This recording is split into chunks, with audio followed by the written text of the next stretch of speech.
Good afternoon. Welcome to EduSet Network. Friend, we are discussing party system in India. In the last lecture, we tried to understand how the party system evolved over the years, and especially in the context of 2040 parliamentary election, how the verdict was given, and which part you all know which party got majority and has formed the government at centers. So we'll try to understand in this new change scenario how the parliament is functioning and what is the challenges before the parliament and how this will unfold in coming years through the academic point of view. And for discussion on this very topic, we have in studio senior academician Dr. MP Singh, and he himself is a political scientist and political thinker, authored many books, and his work on the federalism has been appreciated the world over. So I think he will help us to understand the change in the present scenario, the change system that has evolved. You can say we have majority in the Lok Sabha, but not so that much majority in the Rajya Sabha. So how the system will work and what is the way out. So how the things are going to unfold in the coming years. So this is the main crux of today's lecture on this very topic, Parliament. That's why we are have given a title, Parliament at Work, how this will function. So on your behalf, I welcome him for the EduSet lecture on this very topic, Parliament at Work in this present scenario. So on your behalf, I welcome Dr. MP Singh for the EduSet lecture. Welcome, sir. Thank you, Sri Amrendra Kumar ji.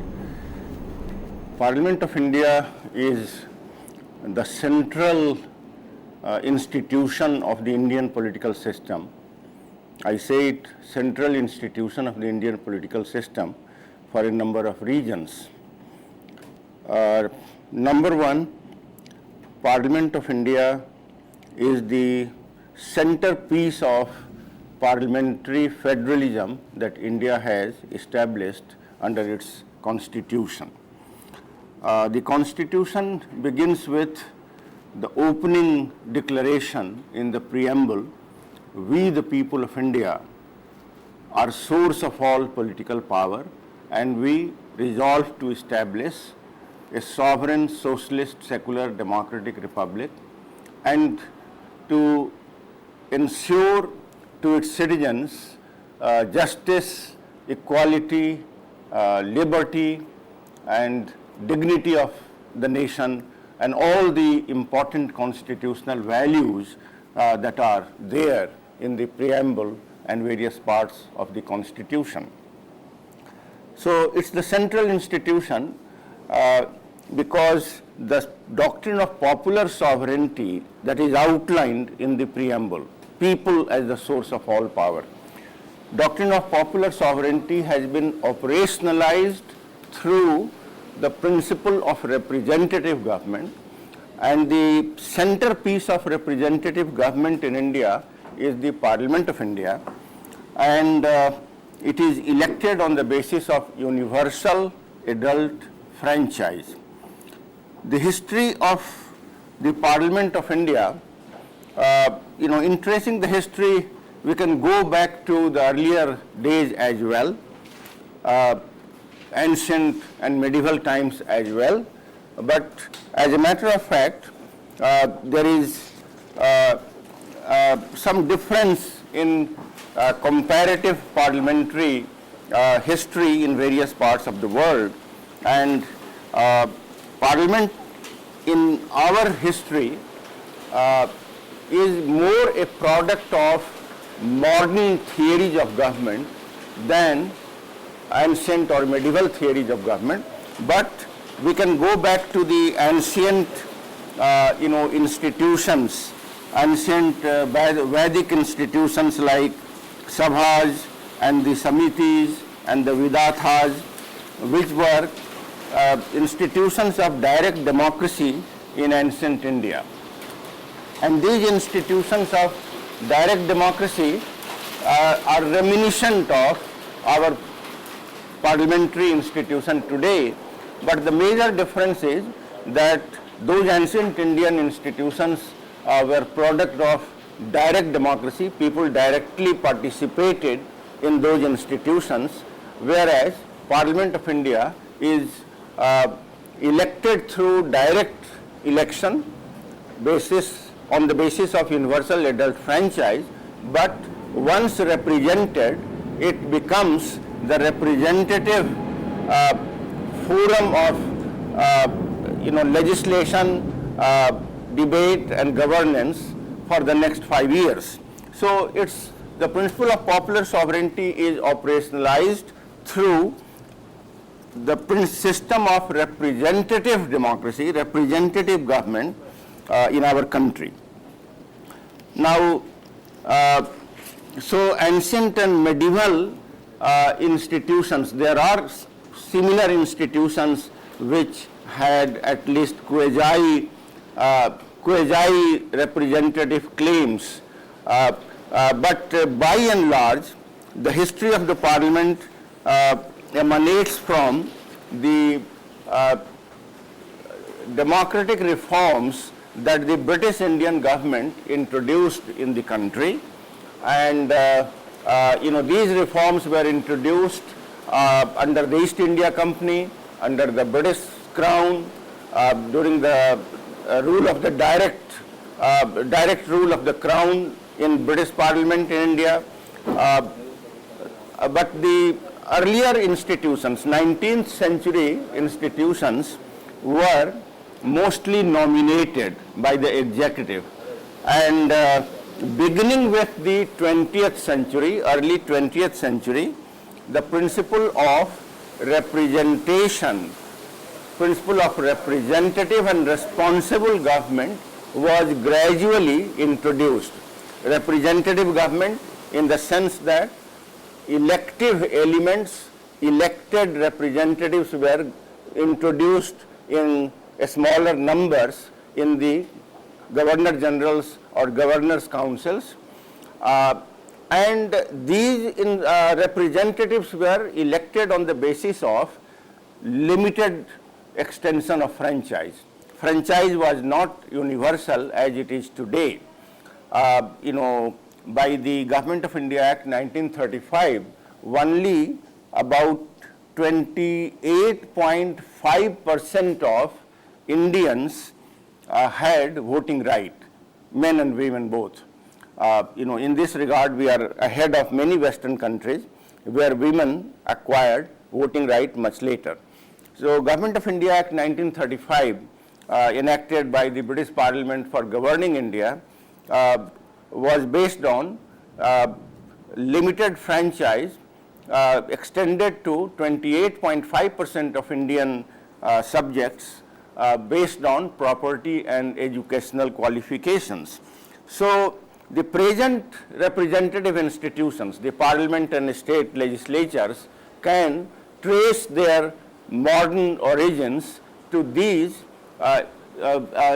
constitutional acts enacted by the British Parliament for India, Government of India Act 1909, Government of India Act 1919 and Government of India Act 1935, and it was the Government of India Act 1935 that became the major source of our present constitution when independent India through its constituent assembly made a constitution for itself, in which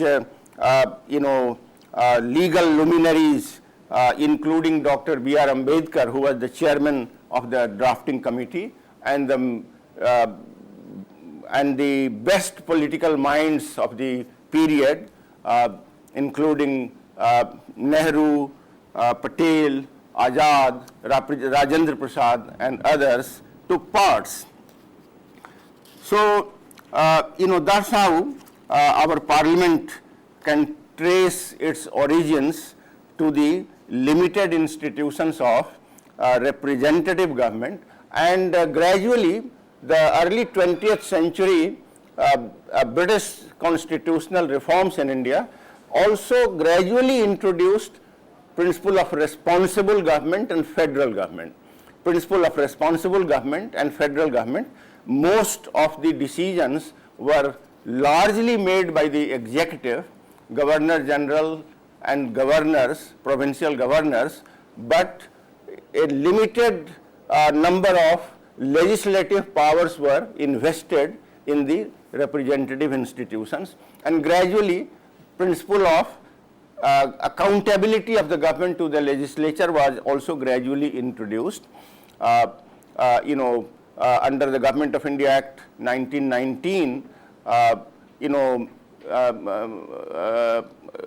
subjects were divided between transferred subjects and reserved subjects. Reserved subjects were decided upon by the Governor General and the governors, but transferred subjects were handed over to elected ministers, and that principle was practiced in the provinces under the Government of India Act 1919, and elective principle was extended to the center in the Government of India Act 1935.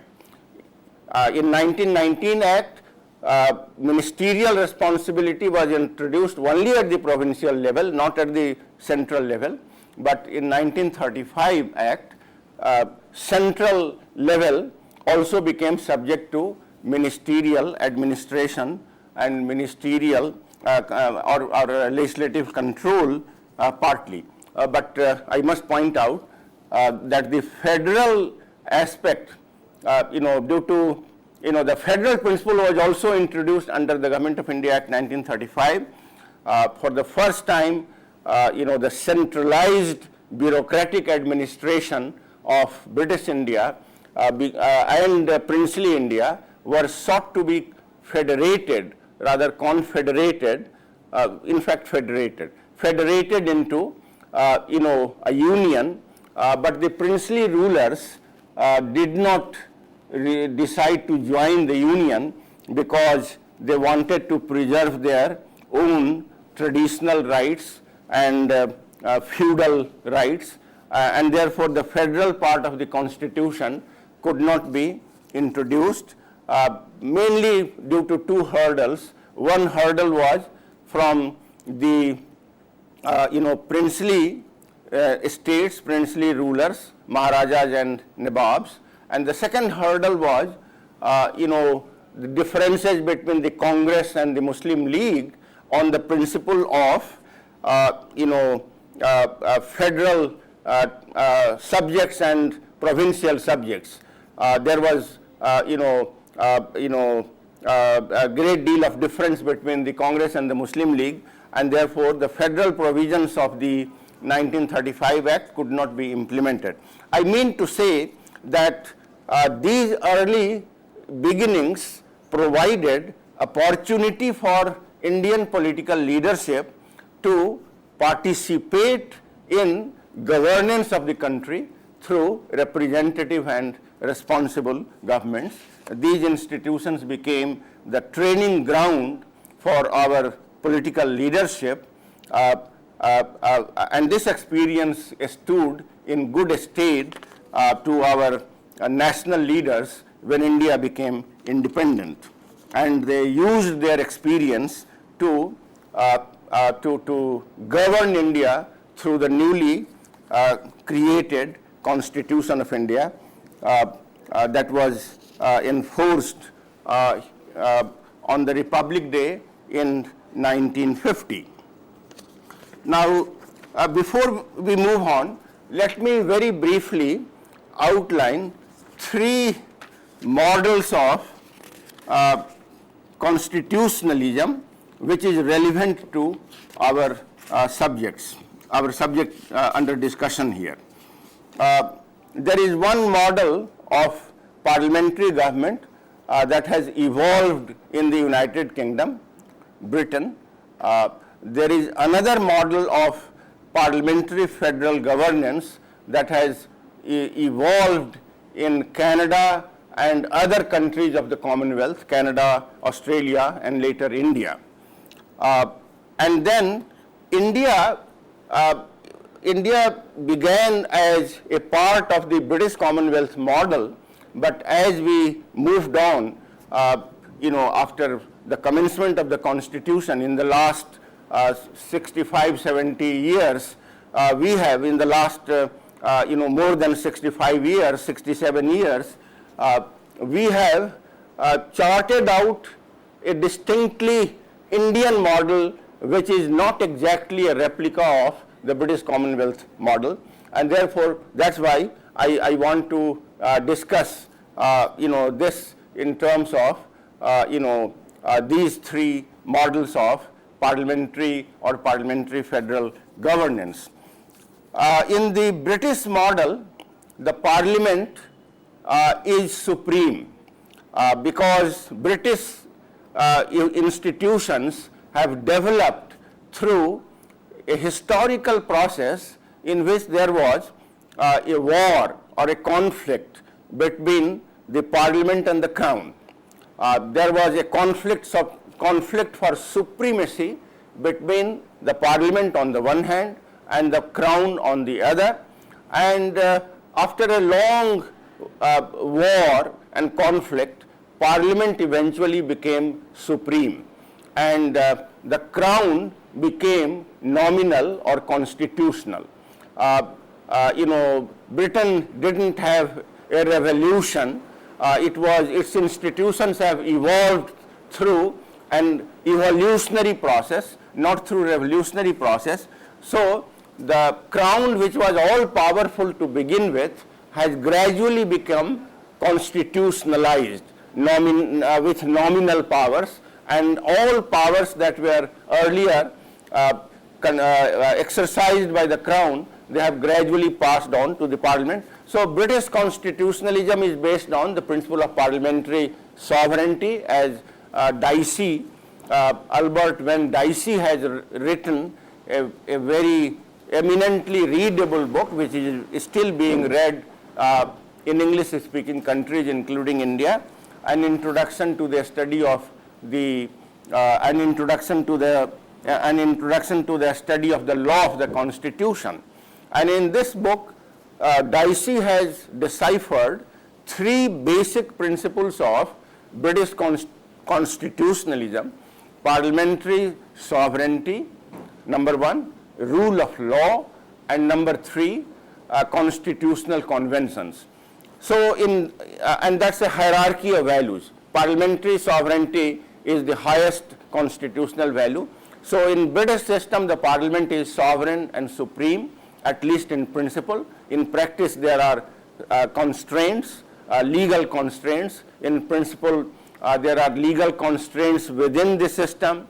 In principle, there are constraints emanating from Britain joining the European Union, but all these constraints are voluntarily accepted by the political establishment, and therefore, at least in legal terms, principle of parliamentary sovereignty is the reigning or sovereign principle of British constitutionalism. Incidentally, the American experience is also relevant here. America was also a British colony like we were. America revolted against the British crown. There was a war of independence, and after the war of independence, Americans drafted a constitution, the first written constitution of modern times, and the Americans decided to depart from the British principle of parliamentary sovereignty, where one organ of government was supreme. As you know, in modern constitutional theory, there are three classical organs of government: the legislature, the executive, and the judiciary. And the principle of separation of powers between the parliament, the executive, and the judiciary is the basis of modern theory of government, modern theory of constitutional or parliamentary government. In this scheme of things, this theory was propounded by John Locke and Montesquieu, and in this theory of government, at least in the British case, as British institutions have evolved, the principle of parliamentary sovereignty has become established. But in the American case, the American Constitutional Convention that drafted the Constitution of 1787, which is still the American Constitution, the basic constitutional principle is to deny any sovereign power to any one organ of the state. And therefore, American constitutional theory is based on two principles. First, separation of powers between the Congress, the President and the judiciary. And a second principle, this principle of separation of powers was borrowed by American makers of the Constitution from Europe, John Locke and Montesquieu. But the American makers of the American Constitution invented their own theory of federal division of powers between the federal government and the state government. Before the American Constitution, the theory of a state was based on principle of unified sovereignty and unified territoriality. The state claimed, a unitary sovereign state claimed complete control over sovereignty, all powers, and complete control over entire territory of the nation. So this is the theory of a state that emerged from the treaties of Westphalia in modern Europe.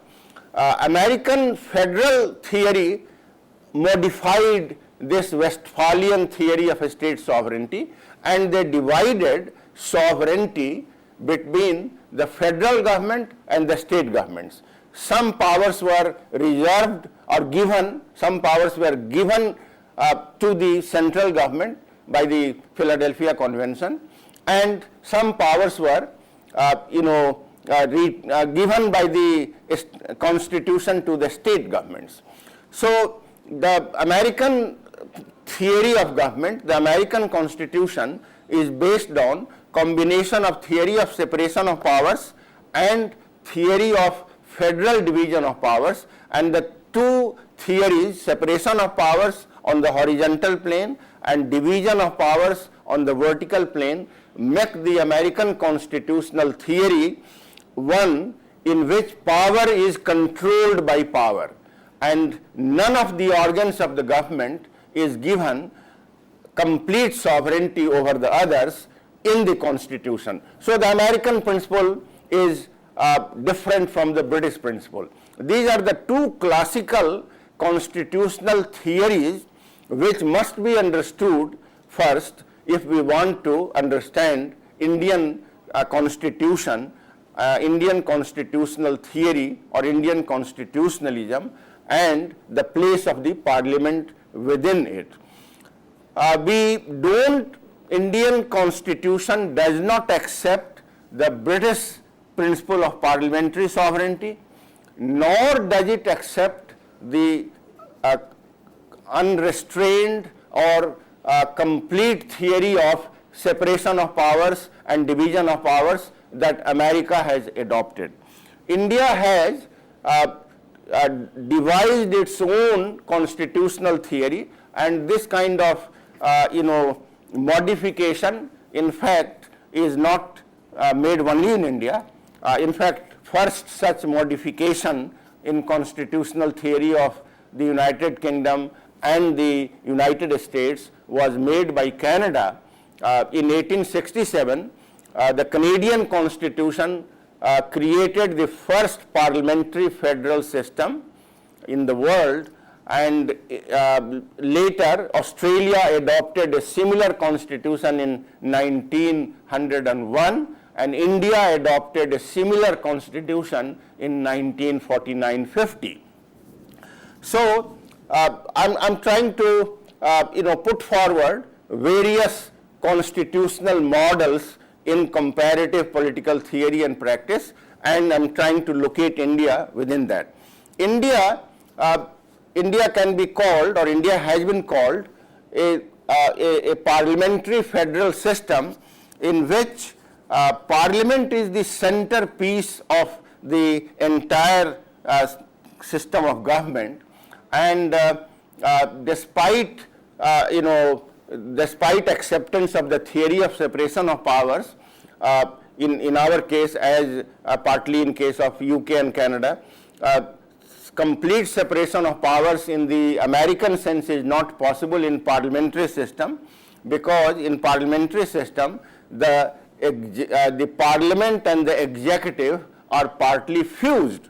Instead of separation of powers, instead of complete separation of powers between the parliament and the executive in parliamentary system, we find a departure from the American principle of complete separation of powers between the Congress, that is the parliament, the presidency, that is the executive, and the Supreme Court, that is the judiciary. In the American system, the three organs are made completely co-equal and separate. That is not the case in India and Commonwealth parliamentary federations, because in our case, the parliament is the source of the executive.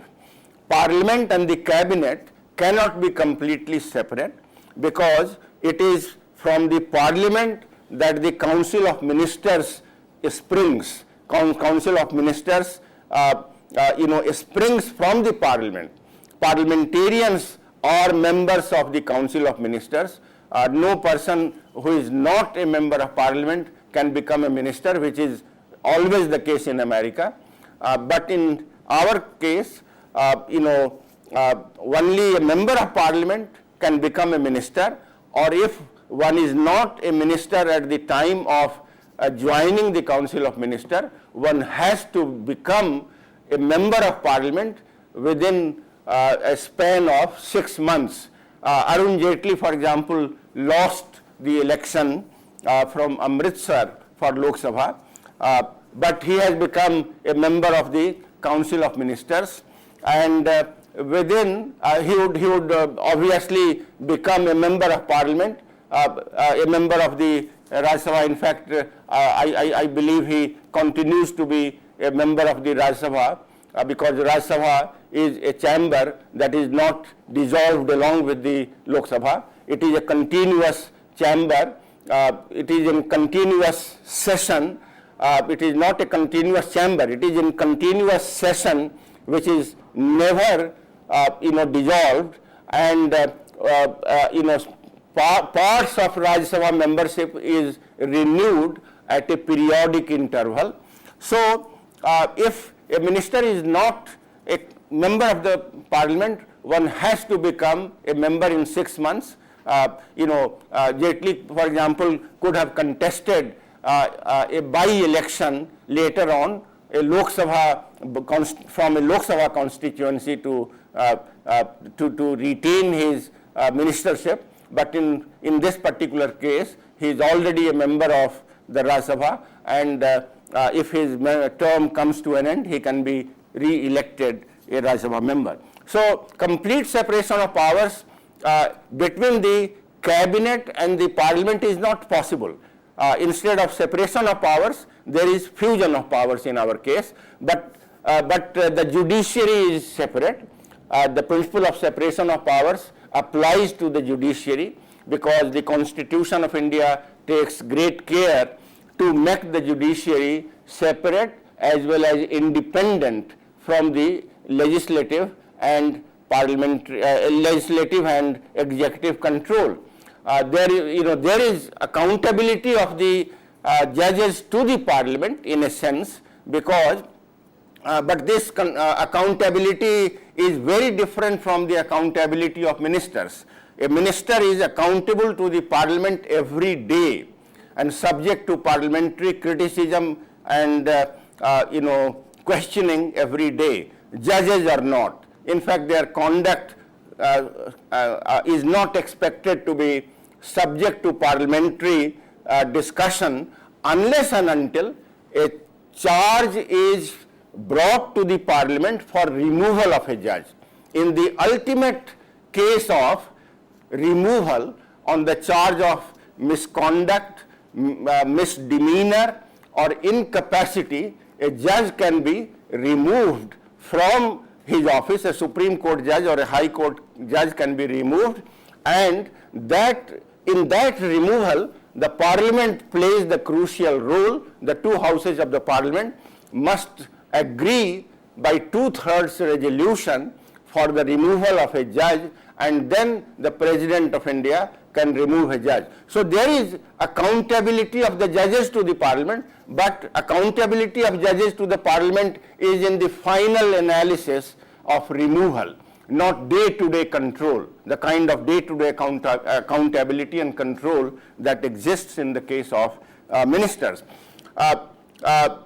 So I was trying to explain that the theory of separation of powers in parliamentary federal systems like India is very different from theory of separation of powers that applies in the United States of America. Then the federal principle is also applicable to the Indian case, and the federal division of powers between the parliament and the state legislatures is made very elaborately in the 1950 Constitution.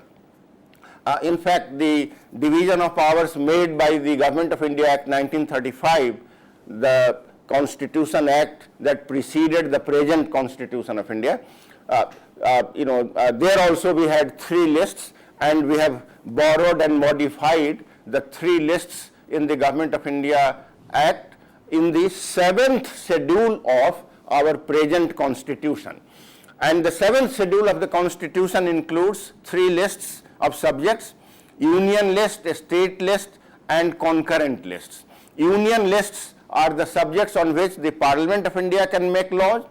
State lists includes subjects on which the state legislatures are competent to make laws, and concurrent list includes subjects on which both the Parliament and state legislatures can make laws, but in case of conflict, laws made by the Parliament would prevail. So the division of powers between the Parliament and state legislatures is elaborately made, and in this division of powers, again, Parliament has been given primacy over state legislatures in several matters. The state legislatures have a reasonable degree of autonomy and exclusivity, but the division of powers in the Indian Constitution is such that in national interest or in the interest of regulation and development in a particular area of policy, Parliament of India has been given overriding powers, and in the ultimate case of emergency, the powers of the state legislature. In ultimate case of emergency, there are 3 kinds of emergencies, but here one emergency is relevant. Article 356, under Article 356, a state government can be dismissed by the union government in case of breakdown of constitutional machinery in a state, and in case of president's rule in a particular state in such an eventuality, in such an emergency, powers of the state legislatures are automatically transferred to the Parliament of India. So we see that in the scheme of the Indian Constitution, Parliament is the centerpiece of the whole structure of parliamentary federal governance. Now, let us move on to, I'm skipping a good deal of historical details which are not all that relevant in the present context, and let us therefore come to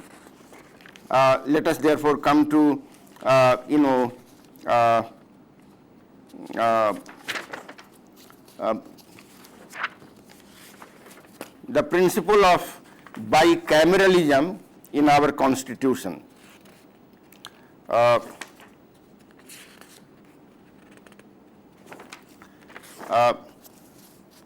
bicameralism, we mean that the Constitution of India has accepted the principle of bicameralism.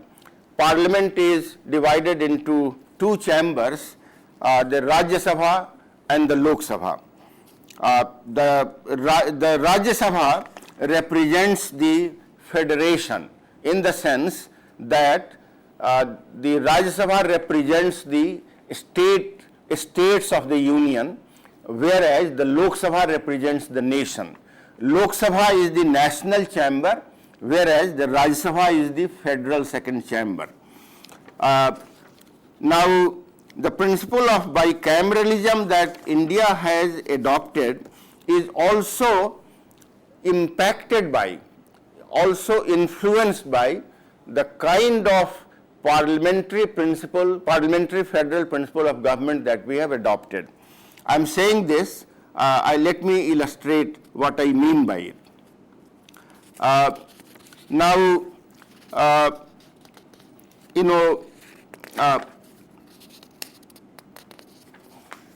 for example, the Rajya Sabha and Lok Sabha have been given more or less equal powers in the bulk of the matters, excepting two major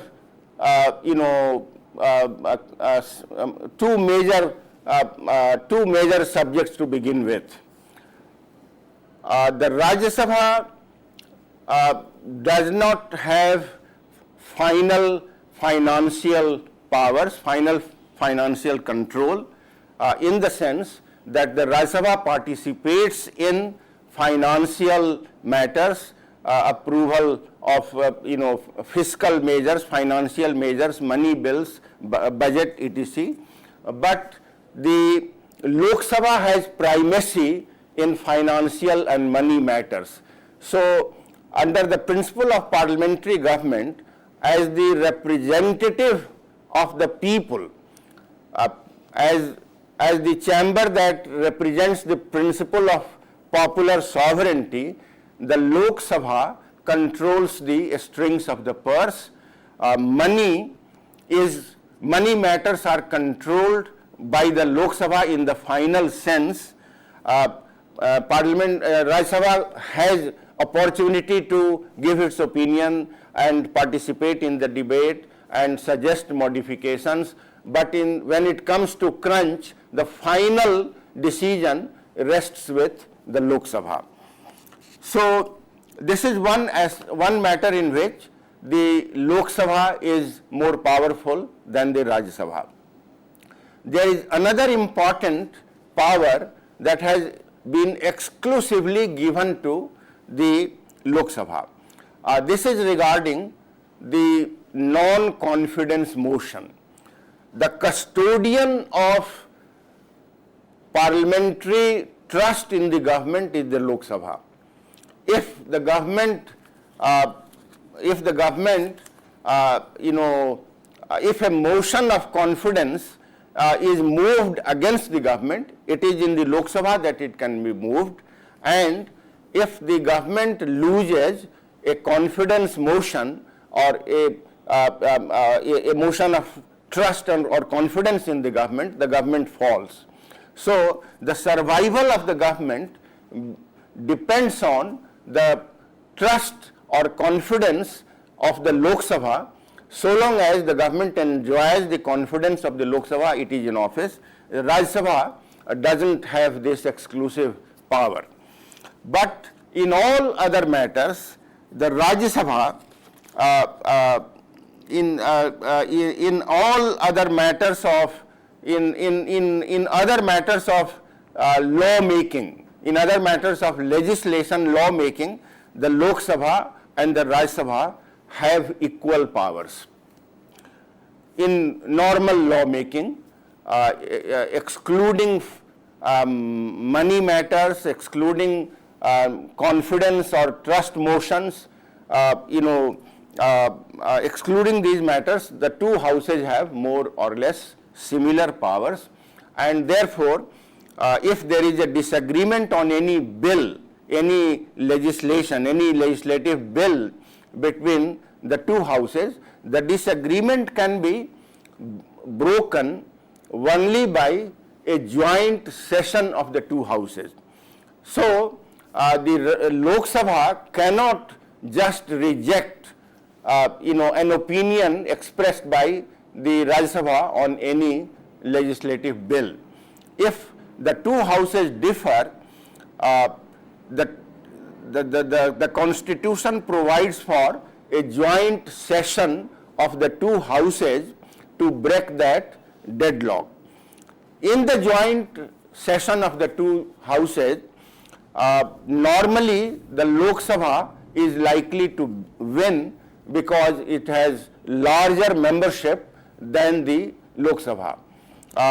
The Lok Sabha has 543 members, whereas the Rajya Sabha has 250 members. So, because of the larger numbers, because of larger membership in a joint session, the Lok Sabha may win, its opinion, its view may prevail over in the joint session, and but joint session is not called every now and then. In the last nearly 7 decades, only 3 joint sessions have been convened to break the deadlock between the two houses. Joint session, that the President of India addressed the other day after the Modi government, took power, that is a different matter. I am not talking about that joint session. I am talking about a joint session convened to break the deadlock between the two chambers, if the two chambers disagree. But despite the larger numbers of the Lok Sabha members, sometimes the Rajya Sabha point of view may have a chance to win because of coalitional configuration in the two houses. Political configuration in the two houses may be so complex that when the joint session comes, it's not a clear-cut encounter between the two chambers as chambers. The Lok Sabha also is divided in its opinion. The Rajya Sabha is also divided, may be divided in its opinion, and due to complex political party complexion of the two chambers, sometimes a point of view that the Rajya Sabha espouses may also have a chance of winning in a joint session, but normally in a joint session the Lok Sabha may have the field day, may have the final say. But then there are a few powers that the Rajya Sabha has been exclusively granted. A few powers have exclusively been granted to the Rajya Sabha by the Constitution. For example,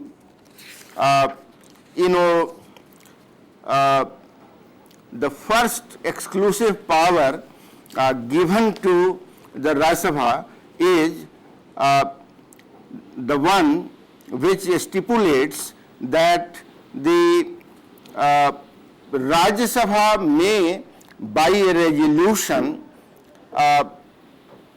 allow or may by a resolution suggest that the Union Parliament may legislate on a state subject in national interest. We have already pointed out that the Constitution divides subjects on which the Parliament can make law and the state legislatures can make law. Suppose there is a need for a national law in national interest, and it is felt that the Parliament of India should make a law on a state subject. This is not possible under the Constitution unless the Rajya Sabha by 2/3 majority so decides. This exclusive power has been given to the Rajya Sabha because of the federal principle. Rajya Sabha, remember, we said, represents the states or federation. Rajya Sabha represents the states or the federal union. and as representatives of the states of the Indian Union, the Rajya Sabha by 2/3 majority may resolve that the Parliament of India should make law on a subject even though it may be in the state list. Now this power of making parliamentary laws on a state subject is not a permanent feature, it is a provisional feature. Such a law can only operate for a limited period, but once such a law is made, it cannot be repealed by a state legislatures, it can be repealed only by the parliament. So this is one exclusive power, one important power in the federal context that the Rajya Sabha has been given by the constitution, and Lok Sabha doesn't have this power.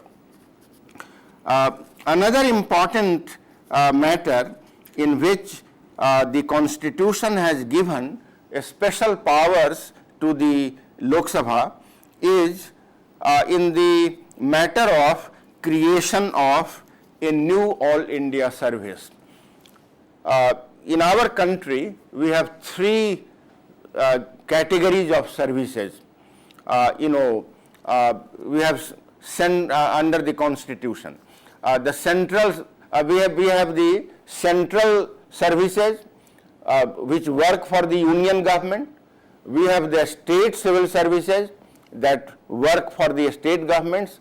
In addition to the central civil services and state civil services, there is a uniquely Indian federal creation which are called All India services. In no other federal country you find such a service. In Canada, for example, which is a federal parliamentary federal country like us, there are federal services and there are state services. Only two categories of services. We have three categories of services: the central services, the state services, and then the All India services. Now the All India services are a uniquely Indian creation under the constitution. The members of the All India services, there are three so far. At the time of the making of the constitution, there were two All India services: the Indian Administrative Service and the Indian Police Service, the IAS and the IPS. In 1966, a third All India service was created. It is called the Indian Forest Service, not Foreign Service, Forest. Foreign Service is a central service. It's not an All India service. Indian Forest Service in the field of environment and forest. So if a new All India service is to be created, and one important aspect of the All India service also should be kept in mind here, the All India service officers are recruited by the Union Public Service Commission, which is a federal agency. They are trained in union or federal training institutes, but once their training is complete, they are allocated to the state cadres. They are asked to choose a state cadre. So All India services are recruited by a federal agency, union agency, the Union Public Service Commission. They are trained by the Union Training Academy in Mussoorie, for example, or in several other places. In case of All India services, officers are trained in Mussoorie. Central services have several other training centers, training institutes. So All India services are recruited by a federal agency, they are trained by a federal training institute, but they are then asked to join a state cadre. They work under the state governments, and they are their field training is done in a state, whichever state they are working for.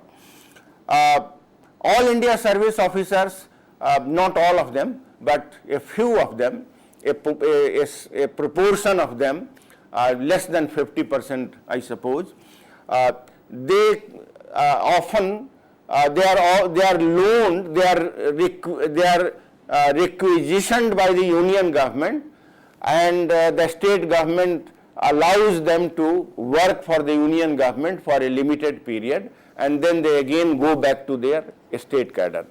So, all India service officers work for both the orders of government, the union government and the state government. In fact, the highest positions of civil services in the union and the state governments are manned by the All India officers. So, if a new All India service is to be created, it is the Rajya Sabha which can authorize the government of India to create a new All India service. Without a Rajya Sabha resolution, without a positive Rajya Sabha resolution, it is not possible to create a new All India service by the government of India. This special power is given to the Rajya Sabha again in recognition of the fact that the Rajya Sabha represent the states in whose jurisdiction All India service officers are assigned to or allocated to, and although most of them work for the state governments, but if a certain proportion of these officers work for both orders of the governments, moving back and forth.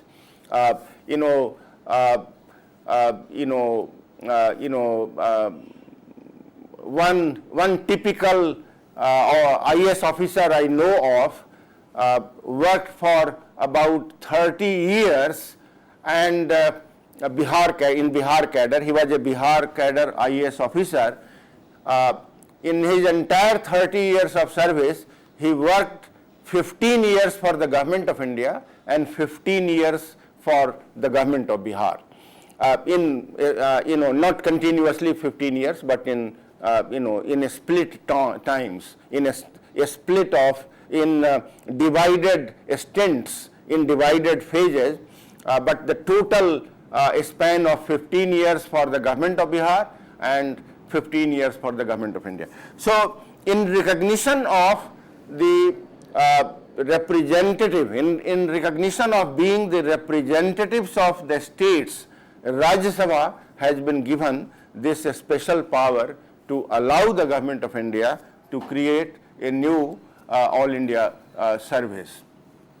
Now, if there are any questions, are there any questions related to the topic? No. If there are no questions, then I can proceed. Okay.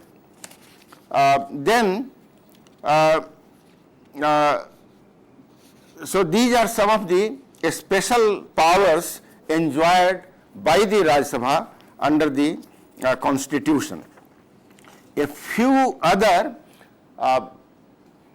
special powers, I would also say, have also are enjoyed by the Rajya Sabha by virtue of a silence in the Constitution. As I said earlier, the Constitution says that in case the two houses differ on a matter, in a matter of legislation, on a legislative bill, if the two houses differ, a joint session of the two chambers is convened in the Central Hall of Parliament to break the deadlock. Now, in certain matters, this provision does not apply because the Constitution is silent about them. For example, in relation to constitutional amendment bills, there is no such provision in the Constitution. So, ordinary legislative bills, if there is a deadlock between the two houses on an ordinary legislative bill, a joint session would be convened. But if the bill is a constitutional amendment bill, Constitution is silent on it, and therefore, if the two houses disagree on an amendment bill, Constitution amendment bill, a joint session is not convened. The implication is that the Rajya Sabha has virtually a veto power on constitutional amendments, because if it disagrees, a joint session cannot be convened because the constitution does not provide for it. Then in relation to the emergencies under the constitution, in relation to emergency, for example, if a state of emergency is declared by the President of India in a particular state and the state government is dismissed, a state legislature is dissolved, that proclamation, presidential proclamation, is subject to parliamentary approval.